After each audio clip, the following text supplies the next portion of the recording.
તમારી એક ભૂલના લીધે થઈને બીજાને ભોગવવું પડે છે.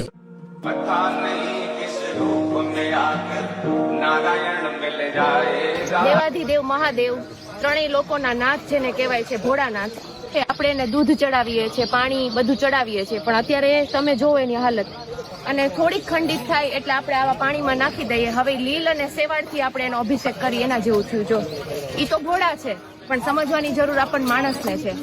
એક નહીં, આટલા બધા ભગવાન, આટલા બધા. ખરેખર ખોટું જ છે. પણ જે તમે કાચવાળી અહીં રાખો છો, અહીંયા કાચના નાના નાના કટકા થઈને પડ્યા રહેશે. પ્રકૃતિને નુકસાન કરો છો, સાથે સાથે માનવનું પણ નુકસાન કરો છો. આવા નાના કટકા છે તો નાના કટકા આવા અહીંયા પડ્યા જ રહેવાના છે, હજારો વર્ષ સુધી પડ્યા રહેવાના છે. આનો કોઈ નાશ નથી થવાનો. અને તમારા લીધે થઈ અને બીજા માણસને આ કાચના કટકા વાગી જાય. નાના બાળકો અહીંયા રમવા આવે છે, પ્રકૃતિનો આનંદ લેવા માટે આવે છે. તો પ્લીઝ આવું ન કરો.